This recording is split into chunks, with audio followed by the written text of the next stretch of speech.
This is Karen with newclevelandradio.net, and we are here to bring you your purpose, your power, a journey to authenticity. Welcome to a collaborative podcast series brought to you by newclevelandradio.net and Cleveland 13 News. I am your host, Karen Hale, and I'm honored to share space with extraordinary individuals from Cleveland and beyond, who've discovered their purpose and the power to live it out fully while lifting others along the way.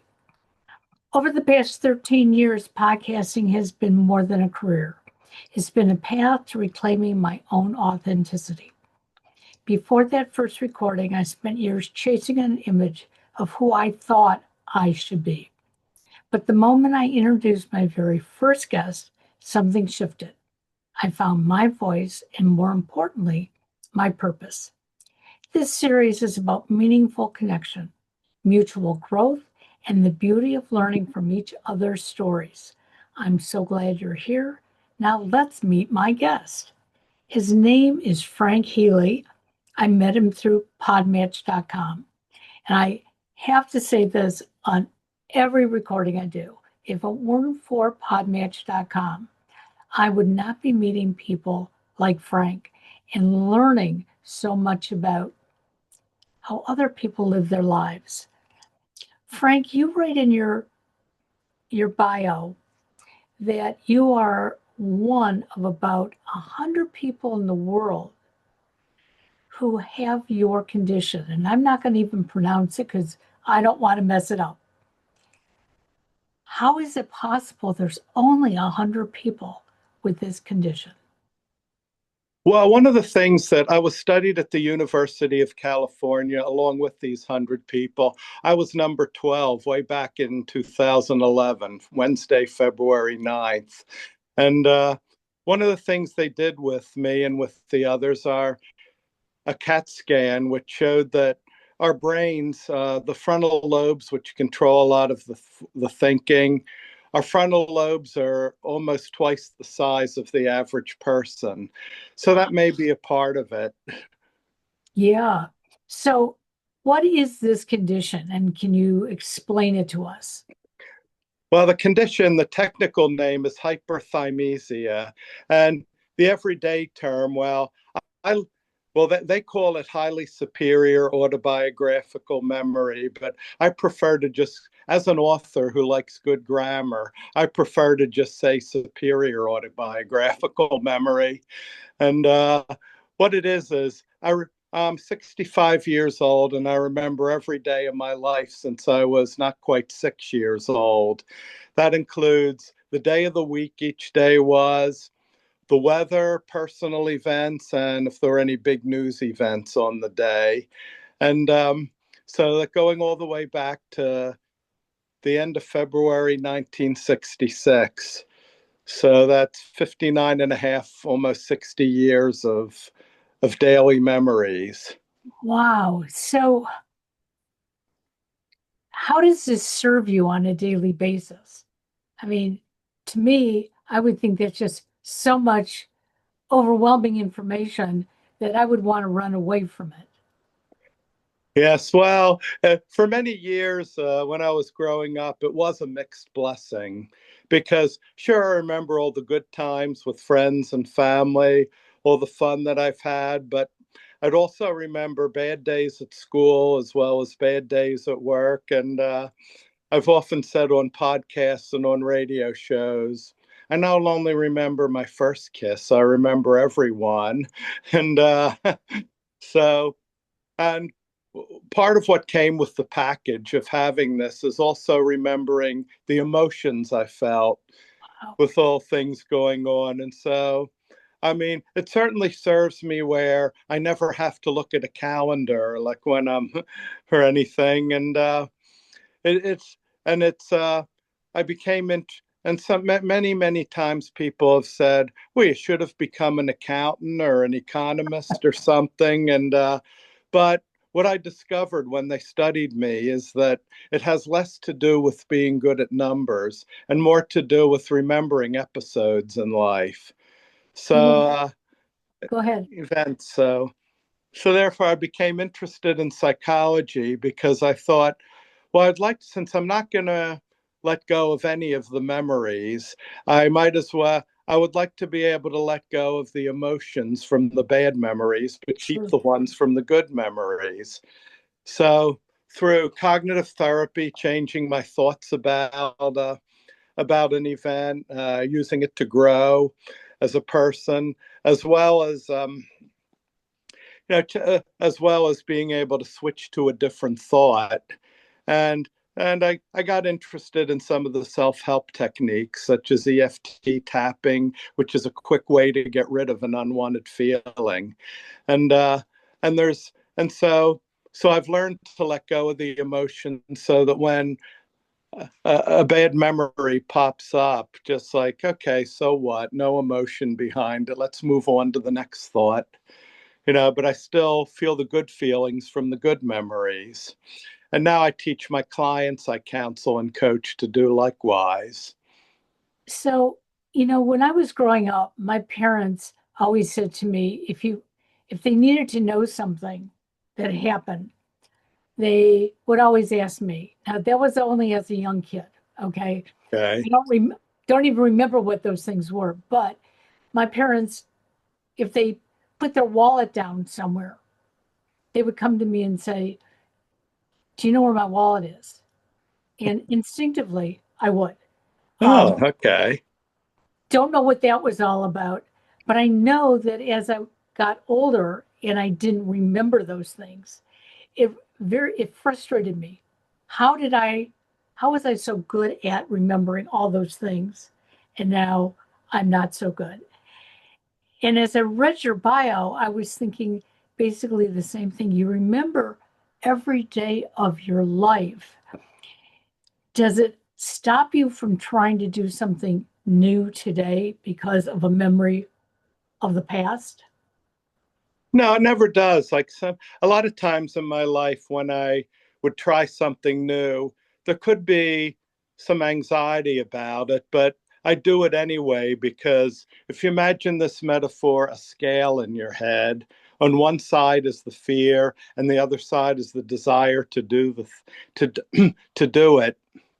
You know, may, I imagine the scale, whereas the desire side uh, had some more things put on it, and then it outweighed the fear, and then just go and do it. And I'd also pep talk myself, like think, well, this is the only way to grow, and how will I feel if I don't do it? So, yeah, so that gets you going, kept me going. And I'd advise that to anyone watching or listening, just if there's some fear, and if in fact, if there's some fear of doing something, the chances are that's because you really want to do it, but you're afraid it won't work. But so do it anyway. And most of us have those fears all the time. You know, um, I'm fearful of heights, Okay. and uh, I've been told over and over again, just go up one step, stand on that step. How does that feel? And if that feels okay, go to the next step. And if I really want to experience it, I do that. But if I let that fear take me over, I don't even go up the first step. It's like, no, I know what's going to happen when I get to the top. Um, and I think cognitive therapy helps us all understand ourselves better because it makes us think and go through the process. Yes, that's right. It makes you think. It has you examine what thoughts you have that are creating the fears, but how you can change the thoughts around. Exactly. So, when you were first diagnosed, um, what was your first thought process? Like, oh, okay, now I have an answer and I can move forward. Or, wow, um, I'm an oddity. I'm only one out of 12 or now one out of 100. Um, how does it make you feel as an individual? Do you feel that oddity or do you feel, hey, I've got something special going on? Oh, it's the how I I've got something special going on because, there's, I mean, well, as a teenager and even as a young adult, I used to like watch the Olympics and various things and think, boy, what would it be like to be the best in the world at something? And and then I thought, well, I'm right up there when I have this, and I can never again get that feeling of oh, I'm just no good at anything. Exactly. It's so it was kind of there was that, and then there was also the sense of, oh, now it makes sense that I studied psychology instead of accounting or economics or math, because now it has more to do with, as I said, episodes in my life versus being good with numbers. Exactly. So you decided to start a coaching business in supporting others who either have this ability like you do, or maybe think they do. So how do you help your clients? Well, it's not necessarily, although have gotten some phone calls from people who have really good memories, but it's really my counseling and my coaching are for anybody who has bad memories, that they still are still affecting them, their beliefs, their feelings. For instance, like maybe someone who was a rape victim or an incest victim might feel they have no control in their life, have fears of going out in public, and even have a lot of trouble trusting people. So then it's important to to help them regain that by diminishing the effects that the bad memory or memories might have in their life. So can you tell our listeners what the difference is between cognitive therapy and, I want to call it, traditional talk therapy? And the reason I'm asking is my son is on the autism spectrum, very Okay. high functioning, um, and his whole youth he had talk therapy and ABA therapy, which was the worst thing for him because he was smart enough to say, "Hey, I'm not Pavlov's dog. Don't tell me that if I do this, I'm going to get a treat," because Uh, the treat meant nothing to him. Good for him. Um, but as a young adult, he started cognitive therapy. And it was almost within the first session or two that he became a totally different person. He started to understand, hey, I do certain things to get attention. I don't need to do those things anymore to get attention. And it was hard for him to explain what was going on in the therapy. And yet we saw this growth. So, can you explain it to us a little bit? Well, it sounds like with autistic people, well, you do have to be very concrete. Like they can, for instance, even though they might not be good at reading people's facial expressions, they could memorize what it means and then apply it to people in their lives, what they remembered. And it sounds like that's what's worked for him. He memorized, okay, there's these other more socially acceptable things that I can do to get attention. And Yes, I don't have to. So that's why there's an example of how even people who have these conditions, I'll call them, can be helped. absolutely. So, you've written a self-help trilogy. Tell us about that. Okay, my self-help trilogy is called Heal Your Memories, and it's 3 books. Heal Your Memories, Change Your Life, The Ultimate Guide to Healing Your Past, and Empower Yourself Through Your Memories. And in all 3 books, I had the same format. I interviewed 12 to 15 people who had been through some real trauma but are now happy and thriving. And some of the traumas include career sidelining injuries for a man who was going to be a police officer, and another one who was a champion juggler, and bullying in school or in the workplace, rape on the streets of Chicago, homelessness, growing up in a war zone.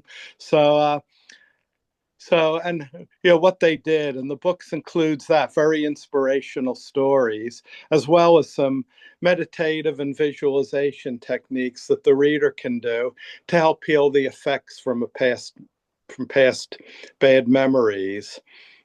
And tell me if I'm wrong, but the individual has to want to get through their bad memories. I don't think anybody wants to hold on to the bad things that have happened in their life, but they also have to be willing to start to release them. Because if they don't, your work isn't going to help them at all. They have to be in tune with wanting to feel better. Yes, well, it's important to first you do, if you're going to, it's kind of a thin line sometimes. Like, you do have to acknowledge your thoughts and feelings, and the bad, even the ones that aren't that pleasant or wanted. But at the same time, you need to, you know, don't just dwell on them and dwell on them. Acknowledge they're there and release them. Like, I often tell people who have panic attacks, well, ironically, the first thing to do when when you're having a panic attack is to just acknowledge that you're having it. Like, because if you try and fight it, that'll put more pressure on you, and it's likely to get worse instead of better. But and you might even kid yourself a little bit, like, well, nobody can expect anything out of me for the next half hour or so, because I need to be a slug and just take care of this panic attack. And then catch me in an hour or two if you need something.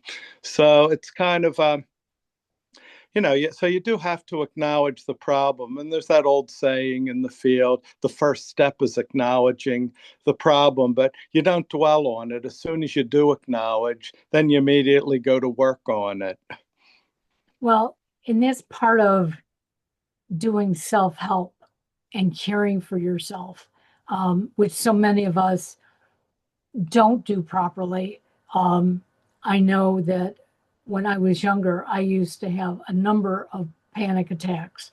And yet I would fight through it because I felt I was responsible to either be doing what was expected of me, which made it even worse. And oftentimes I failed at what I was trying to do. And really, it's only within maybe the last 10, 15 years that I finally have given myself the grace to say, okay, I'm not good for anybody right now, not even for myself. So I'm going to acknowledge this and leave me alone. And eventually, I'll be okay. But that's hard for us to do as humans. We always want to be on top of things. Yeah, so I think pride is what stops people from doing it. And a lot of people see anxiety and panic as a weakness, and depression too. So it's kind of, but I think there's actually another one of life's ironies, is there's strength and not weakness in acknowledging your vulnerabilities. Well, and I don't know about you, but I'm 75 years old, and I was told at a very young age, um, don't hang out your dirty laundry for other people to see. Do not be vulnerable. And yet I've learned it's better for me to be vulnerable so that I can communicate with people rather than to be holding everything within. Because when I hold it within, parts of me start to die off. I'm not my authentic self. Do you find that your clients that you're coaching finally can break through that point of, yes, I'm going to be open, I'm going to be vulnerable so that I can feel better about myself? Yes, I think that they they need to get to that point, and that is hard for a lot of people, to just because no matter how many of their friends post on social media like they have the perfect life, that they don't post their own vulnerabilities, and Right. we all have them, and it's really important, and it can be kind of a relief to finally acknowledge that, okay, you get anxious at this time or depressed, or even to acknowledge that there's something you're not good at.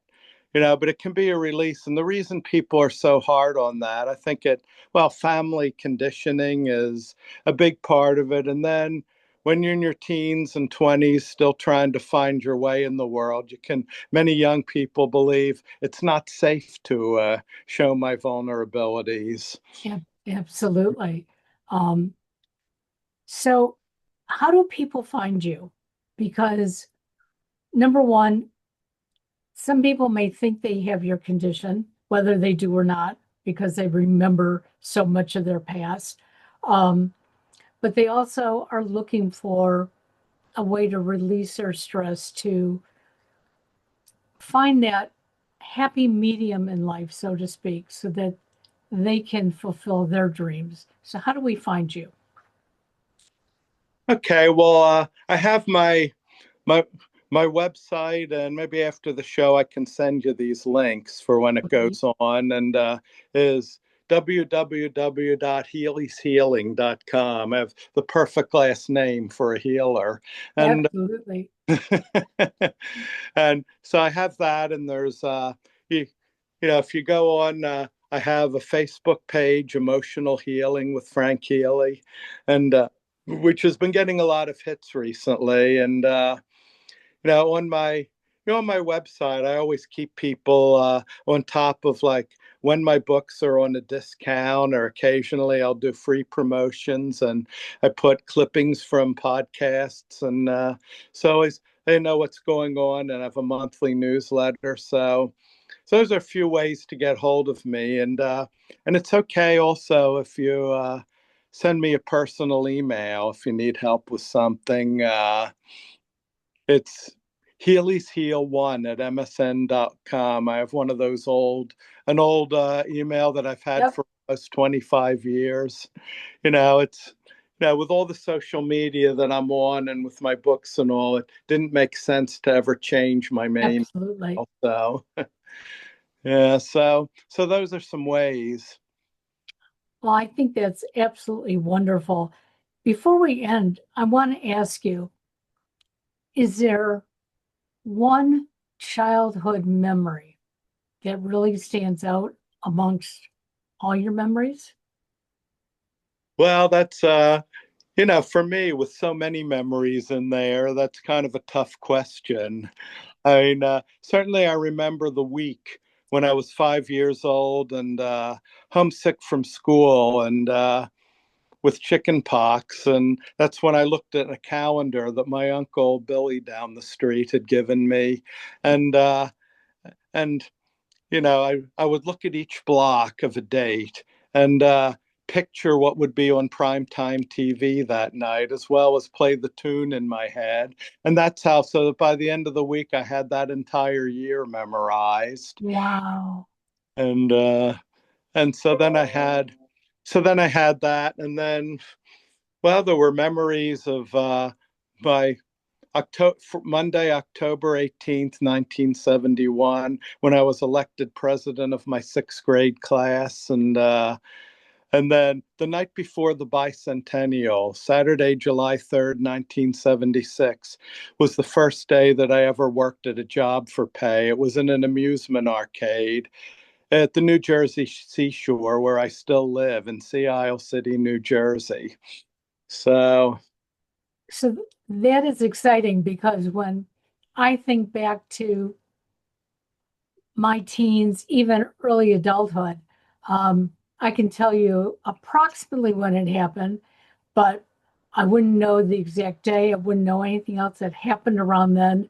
And I'm probably off by a couple of years, to be honest. Um, but that's okay because memories are important for all of us. And I just find it exciting to meet you. You're one out of 100. I believe there's an actress, and I wish I could remember her name, it's who Mary was, Renner. yes, yes. And I remember when I read about that, my first reaction was, no, that can't be. And then I heard her do a TED talk, and it was like, how amazing, because it just, everything just like rolled off her tongue. And it's just a different way of communicating with people. And I love it. Frank, thanks for being with us. Thanks for sharing your story. Your information will be in the show notes. So, listeners, feel free to follow Frank. Check out if he can maybe assist you with some issue that you may be going through. Yes, it's been a pleasure. And certainly, yes, feel free to call me or contact. Sounds wonderful. Have a great day now. Bye bye. Thank you. Bye.